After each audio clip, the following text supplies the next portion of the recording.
Bandar saham, kata yang pasti pernah didengar oleh seorang investor, khususnya trader di Bursa Saham Indonesia.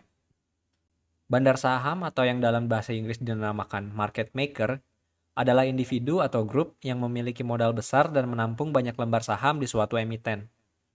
Dengan bermodalkan memiliki sumber daya yang lebih banyak dibandingkan investor-investor retail, bandar mempunyai privilege untuk menggerakkan harga suatu saham.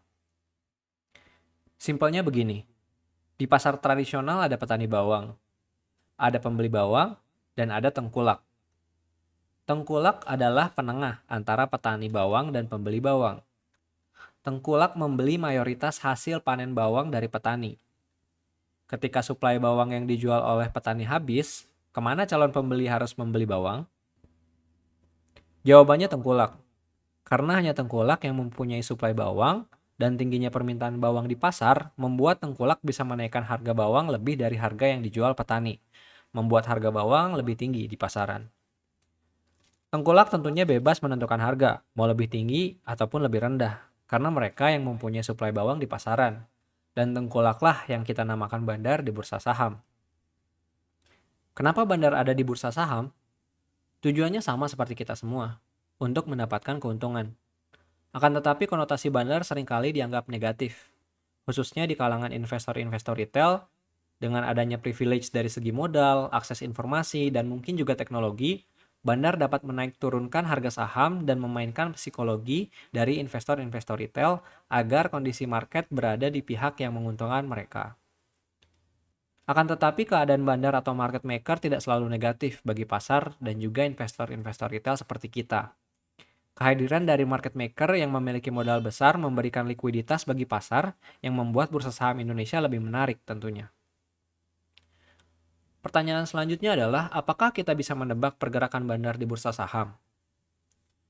Jujur, saya bukan seorang yang ahli dalam hal ini. Saya juga tidak begitu mendalami analisa pergerakan bandar atau bandarmologi.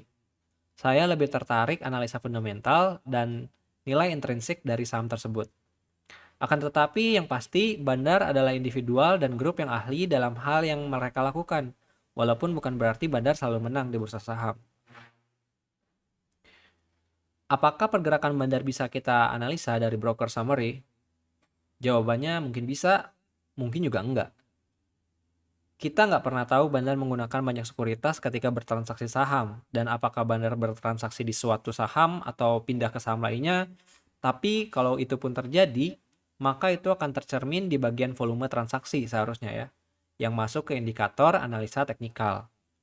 Jujur, bagi saya yang masih awam, agak sulit untuk mengikuti pergerakan harga bandar. Itu tadi sedikit penjelasan tentang bandar di bursa saham. Ada banyak channel YouTube lain yang lebih dalam menjelaskan bandarmologi.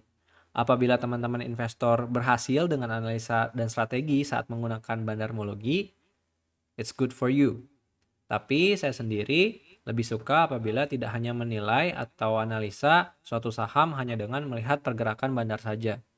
Saya lebih melihat analisa dengan indikator lain seperti fundamental atau mungkin juga teknikal. Segitu aja video kali ini. Thank you teman-teman yang udah nonton. Jangan lupa untuk like dan subscribe ya. Sampai jumpa di video selanjutnya. Take care.